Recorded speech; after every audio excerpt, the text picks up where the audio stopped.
या राष्ट्र निर्माण आप या देशभक्ति आप तब नहीं कर सकते जब आप आंदोलन, नारेबाजी या धर्म के नाम पर दंगे फसाद करें। मेरे मानने में यह है कि आप देशभक्ति तब कर सकते हैं कि आप छोटे से छोटा एक कदम देश के लिए उठा लीजिए, तो देशभक्ति वहां संभव है, हो सकती है देशभक्ति वहां पर। जरूरी नहीं है कि आप बड़े से बड़ा कदम उठाएं, आगे चलकर राजनीति करें या और बड़े बड़े कदम उठाएं, दूसरों को देशभक्ति का शब्द का अर्थ समझाएं, बल्कि देशभक्ति इसमें है कि आप स्वयं उस देशभक्ति को समझें और देशभक्ति के लिए छोटा से छोटा कदम उठाएं। सबसे पहले मैं आप सबको ये बताना चाहूंगी कि आप सब युवा हैं, मैं भी युवा हूँ। हम सबको एक कदम उठाना चाहिए कि हमारे ऊपर हमारे देश का वर्तमान तथा भविष्य दोनों है।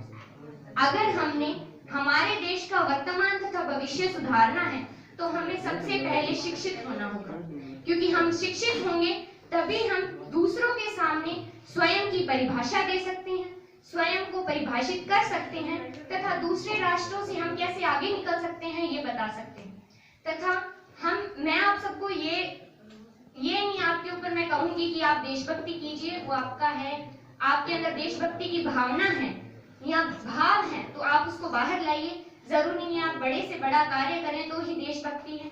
देशभक्ति सबसे पहले है कि आप स्वच्छता, आजकल कह रहे हैं कि 2 अक्टूबर को स्वच्छ भारत अभियान होता है, लोग उस दिन पहनकर कपड़े निकल जाते हैं, गांधी जी के जयकारे नारेबाजी करते हैं और स्वच्छता के लिए थोड़ा बहुत कचरा उठा देते हैं। मेरे हिसाब से देशभक्ति वह है कि आप देशभक्ति के लिए स्वच्छता अपने घर से प्रारंभ कीजिए। आप कचरा है जो दूसरों के प्लॉट, हमारे घर के पास में खाली प्लॉट होते हैं, कई लोगों की आदत होती है कि कचरा दूसरों के प्लॉट में गिरा देते हैं, ये देशभक्ति नहीं है। देशभक्ति तब होगी जब आप अपनी स्व इच्छा से अपने स्तर पर उस कचरे को, आप आता है कूड़े वाला, मतलब वो सेवा कर्मी आते हैं जो सेवा करते हैं इस देश की, वो आते हैं, आप उनकी भी सहायता करें, आप उस कूड़े को उसमें डाल देंगे तो ये भी एक देशभक्ति ही है। आप देशभक्ति के लिए और भी कई कार्य कर सकते हैं। देशभक्ति के लिए दूसरा यह कार्य है कि आप जाति के भेदभाव को समाप्त कर दीजिए। जाति का भेदभाव समाप्त हो जाएगा तो हमारा देश पुनः एकता व अखंडता, जो हमारी एक पदवी थी हमारे देश की कि भारत एकता व अखंडता के नाम से जाना जाता था, हिंदुस्तान, और उसको बाद में कहते थे, लोग कहते एकता